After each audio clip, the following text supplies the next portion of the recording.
23 juin 2011, cette date magique pour certains Sénégalais, mais également cette date de la plus grande désillusion pour d'autres Sénégalais.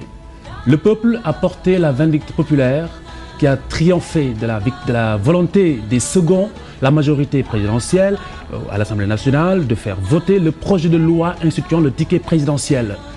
Alors, l'histoire de ce projet de loi modifiant la Constitution raconte la mobilisation spontanée du peuple sénégalais, toute sensibilité confondue, avec un seul slogan « Touche pas à ma Constitution ». La crainte d'un soulèvement populaire fait reculer l'hémicycle ce jour du 23 juin 2011. Le siège de la place Soweto, l'incendie du véhicule du président de la commission des lois de l'Assemblée nationale plus tôt dans la matinée, la maison de Maître Babou échappe de peu aux flammes. Les représailles des manifestants suite à la provocation d'un ancien ministre, membre du Parti démocratique sénégalais, la maison de Farba Senghor attaquée, plusieurs véhicules cramés, incendiés. L'agression du président de la RADDHO, la Rencontre africaine des droits de l'homme, Alioune Tine, met le feu aux poudres. La tension monte.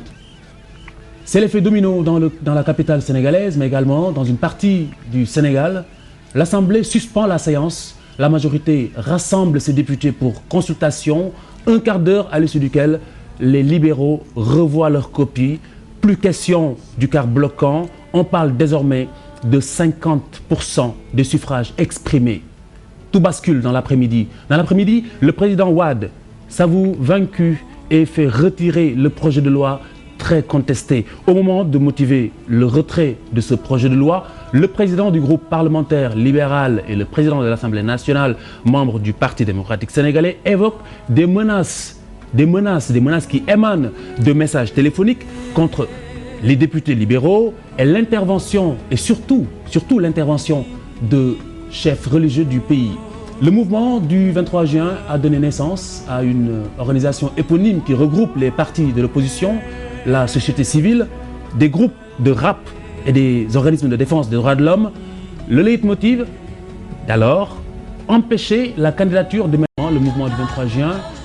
Et à ma gauche, Thierno Bokoum, membre de Benno Bokk Yakaar, mais surtout membre de Rewmi d'Idrissa Seck. Mesdames, Messieurs, bienvenue à ce débat. Nous allons essayer de retenir les leçons de cette journée du 23 juin, mais surtout essayer de dégager des perspectives par rapport à l'avenir politique du Sénégal et l'histoire de cette journée du 23 juin qui aura marqué l'histoire politique de notre pays. Monsieur Fadel Barro, je commence d'abord avec vous avant de poursuivre avec mes autres invités. Je vais revenir avec vous sur la valeur historique que vous donnez à cette date du 23 juin. Merci de nous avoir permis de participer à ce plateau commémorant, comme vous l'avez dit, les événements du 23 juin. C'est une journée qui a plein de sens pour nous jeunes, mais une journée où la fierté d'être sénégalaise était au summum, était au top. Une journée qui a permis de l'expression d'une longue conquête démocratique, d'une longue sédimentation d'acquis démocratiques que les peuples ont exprimé ce jour en disant que nous avons compris, désormais nous ne nous laisserons plus faire. Oui. Ce qui était formidable ce jour, certainement nous y reviendrons plus amplement, c'est l'élan citoyen, l'élan non partisan, déconnecté de toute préoccupation, comme j'ai l'habitude de le dire, clanique, clientéliste, mais juste se lever pour son pays, juste se lever parce que sa démocratie, tu sens que votre démocratie est menacée, parce que vous voulez préserver votre constitution et renforcer les acquis démocratiques. Cet élan-là est à saluer et cet élan-là mérite d'être rappelé à chaque fois que la date revient. Alors, même question pour mon invité à côté. Il s'agit de l'honorable député Amadou Diarra du Parti démocratique sénégalais. Sa particularité, et nous sommes très contents de l'avoir sur ce plateau, c'est qu'il était le rapporteur le jour même du vote de cette loi instituant le ticket présidentiel. Alors, Monsieur Bokoum, la même question, la valeur historique pour vous de cette date du 23 juin 2011. À Monsieur Bokoum? À Monsieur Diarra, pardon. Merci Khalifa. Je voudrais vous remercier et saluer donc vos différents invités, Fadel et Bokoum. Saluer l'ensemble donc des téléspectatrices et téléspectateurs de TFM. Je voudrais véritablement rappeler, comme vous l'avez dit tout à l'heure, que ce jour-là, c'était un jour, c'est vrai, historique. Oui.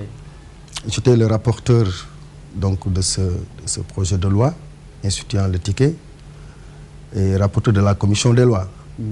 Mais ce projet de loi, pour rappel, ce n'est pas un projet de loi qui institue seulement le ticket. Il y a un projet de loi qui, dans son contenu, veille instituer le ticket à l'élection présidentielle, c'est-à-dire avoir un président et un vice-président au Sénégal, comme ça se passe dans beaucoup de démocraties dans le monde. C'était un peu l'essentiel, la principale pomme de discorde. Non, pour moi, ce n'était pas l'essentiel. Très bien. C'est parce qu'il y a des gens qui ont communiqué là-dessus. Ouais. Pour moi, l'essentiel, dans le contenu de ce projet de loi, il y avait également le verrouillage du changement à tout bout de champ de la Constitution et particulièrement l'article 27. Très bien. Alors, la valeur historique pour vous de cette journée du 23 juin 2011? Oui, je suis en train de rappeler justement cette valeur historique parce que ce projet de loi voulait instituer justement que dans ce pays, dans cette démocratie, qu'on institue définitivement une durée de mandat à l'élection présidentielle qui n'est pas changeable que par référendum. Également, par rapport au quart bloquant, là également, 25% étaient demandés dans le premier projet. Maintenant, pour la valeur historique, aujourd'hui, ce n'est pas le député qui vous répond à cette question, c'est le membre du PDS, comme vous l'avez annoncé. Je crois que, pour moi, il y a deux dates qui marquent et qui méritent d'être aujourd'hui célébrées. C'est le 26 février, lors du vote du premier tour, et le 25 mars. Sinon, le 23, c'était véritablement de l'antidémocratie. Le 23 juin, c'était une violation nette de la Constitution. C'était une menace au fonctionnement et au bon fonctionnement des institutions. Le peuple sénégalais a élu une Assemblée nationale en 2007. Et le rôle de cette Assemblée nationale, c'est de légiférer quand il y a une proposition de loi. C'est de légiférer quand il y a une proposition ou projet de loi. Très bien, nous reviendrons mais ce qui s'est passé, je termine s'il vous plaît, Khalifa. S'il vous plaît, oui. Ce qui s'est passé ce jour-là... J'ai aussi le devoir d'équilibrer un peu la parole. En une seconde. Ce qui s'est passé ce jour-là, c'est véritablement une organisation empêchant à cette Assemblée nationale élue par le peuple de légiférer sur un projet de loi provenant de l'exécutif. Thierno Bocoum, dites-nous la valeur historique pour vous. Merci Khalifa. Je salue également Fadel et M. Diarra et l'ensemble des téléspectateurs et téléspectatrices. Je pense que fondamentalement, le 23 juin, le peuple a manifesté son ras-le-bol. Le Y'en a marre s'est manifesté au Sénégal. Parce qu'il fallait à un moment donné dire ça suffit.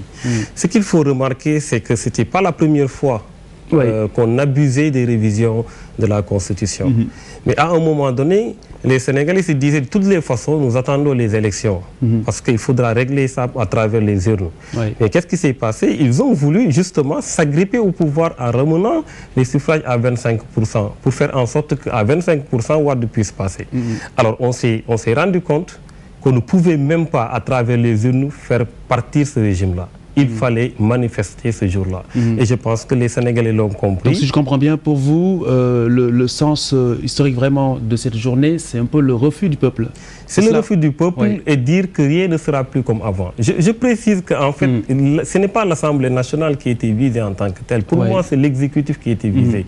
L'Assemblée nationale, c'était le bras armé de l'exécutif. Il y avait une majorité mécanique qui, même sans regarder les textes, votait systématiquement tout ce que Abdoulaye Wade a mené au niveau de l'Assemblée nationale. C'est ce qui a été sanctionné. On les a dit, maintenant, cette fois, vous ne voterez pas.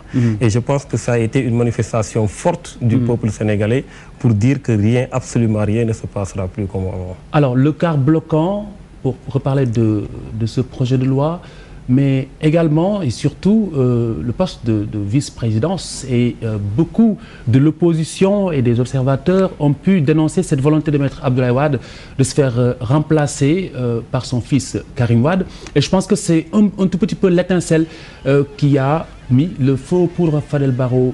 Qu'est-ce qui